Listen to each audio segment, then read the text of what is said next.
जय श्री कृष्ण मित्रों। आज मैं आपको एक ऐसी कहानी सुनाने जा रहा हूँ जो सिर्फ एक कहानी नहीं बल्कि जीवन और प्रेम के हर अर्थ को अपने भीतर समेटे हुए है।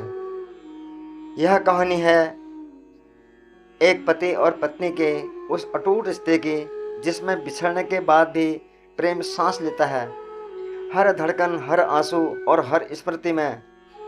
इस कहानी में एक पति को पत्नी के गुजर जाने के बाद पत्नी के द्वारा लिखा हुआ आखिरी पत्र मिलता है और फिर जो होता है वो आपको रुला देगा। दोस्तों, वीडियो को लाइक, शेयर, कमेंट और सब्सक्राइब जरूर करें। धन्यवाद। मित्रों, कहानी कुछ इस प्रकार है। मैं आपसे एक रिक्वेस्ट करना चाहूँगा कि इस कहानी को सुनना और पूरी भावना और श्रद्धा के साथ सुनना।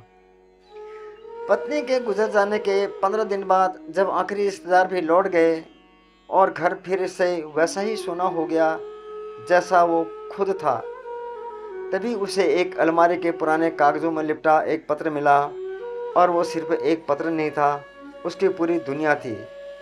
पत्र का पहला शब्द ही दिल चीर देने वाला था। प्रिय पतिदेव।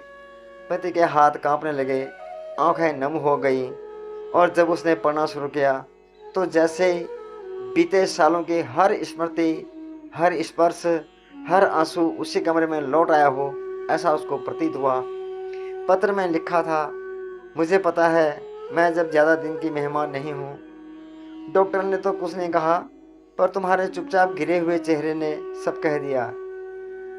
कैंसर ने मेरे शरीर को तोड़ दिया है, पर मेरा मन अब भी तुम्हारे लिए जीना चाहता है। मैं जानती हूँ मेरे इलाज में तुमने सब कुछ लुटा दिया। वो छोटी सी जमा पूंजी जो हमारे पास थी, हमारे सपनों का प्लॉट, मम्मी जी की आखिरी दी हुई चूड़ियाँ, सब मेरी दवाओं में घुल गए और तुम सब चुपचाप सहते रहे बिना कोई शिकायत किए।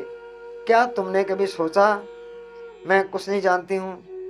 मैं सब जानती थी मेरे हमसफ़र, मैं सब जानती थी। जब तुम मेरी रजाई की आड़ में छुप कर रोते थे, मैं करवट लेकर अपने आंसुओं को तकिए में छुपा लेती थी। तुम मुझे हिम्मत देते, लेकिन खुद अंदर से टूटते जा रहे थे। और फिर भी मेरी हिम्मत बनते रहे आप। तुमने मुझसे कहा था तू बड़ी डरपोक है। देखो, अब वही डरपोक औरत मौत से आंख मिलाकर मुस्कुरा रही है, क्योंकि अब हर डर इस बात का नहीं है कि मैं जा रही हूँ। डर इस बात का है कि तुम्हें मेरे बिना कैसे रहना होगा। अगर घर आओगे और मैं नहीं मिलूँगी, चाय ठंडी होगी, बिस्तर ठंडा होगा और सबसे ज़्यादा तुम्हारा मन ठंडा होगा। लेकिन मेरी एक बात याद रखना, मैं हमेशा आपके साथ रहूँगी। तुम्हारी आदतों में, तुम्हारे कपड़ों की सिलवटों में, बच्चों की हंसी में और तुम्हारे सपनों में।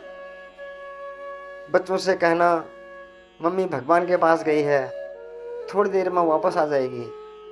पर तुम तो जानते हो कि मैं अब कभी नहीं लौटूंगी। इसलिए मेरी जिम्मेवारी अब तुम्हारी है।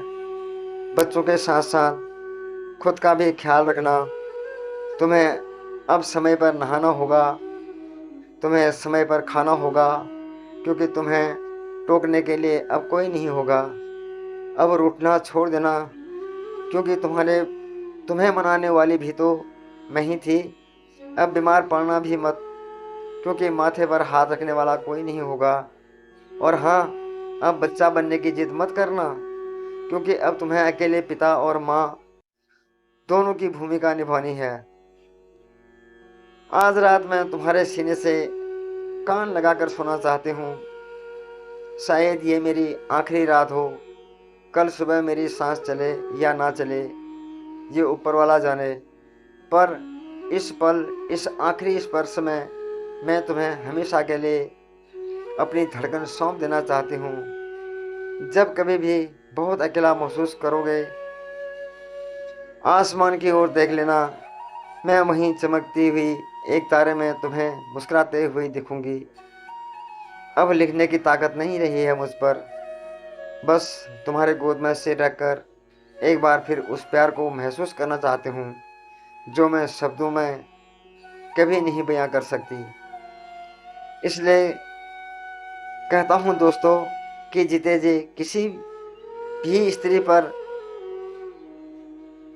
हाथ नहीं उठाना चाहिए और दूसरी स्त्री के चक्करों में आकर घर की लक्ष्मी पर कभी हाथ नहीं उठाना चाहिए। एक पत्नी के बिना घर घर नहीं रहता। सुख की तो 100 साथी मिलेंगे, लेकिन दुख के समय ससुरा कुत्ता भी साथ नहीं आएगा। कहते हैं हर कहानी सिर्फ शब्दों का मेल नहीं होती, बल्कि कई गहरे अनुभव और आत्मिक सीख से भरी होती हैं। जीवन साथी केवल साथी नहीं, जीवन का आधार होता है। पति पत्नी का रिश्ता साथ निभाने का नहीं, बल्कि हर सुख दुख में एक दूसरे को संबल बनने का है। एक के बिना दूसरा अधूरा महसूस करता है। त्याग और प्रेम से ही परिवार खड़ा हो रहता है। दोस्तों, कहानी बताती है कि पति अपने पत्नी और बच्चों के लिए कितनी चुपचाप त्याग करती है। यही त्याग घर को घर बनाता है। प्रेम को कभी हल्के में ना लें। जीते जी रिश्तों की अहमियत समझनी चाहिए। बाद में पछताना या अधूरे शब्दों का बोझ ढोना सबसे बड़ी पीड़ा होती है। जिम्मेदारी ही सच्चा प्रेम है। कहानी में पत्नी अपने पति से यही कहती है कि बच्चों का और खुद का ख्याल रखना। यही दिखाता है कि प्रेम केवल भावनाओं से नहीं, बल्कि जिम्मेदारियों से सिद्ध होता है। पत्नी घर की लक्ष्मी है, उसका सम्मान करें। जब तक पत्नी घर में है, घर पूर्ण है।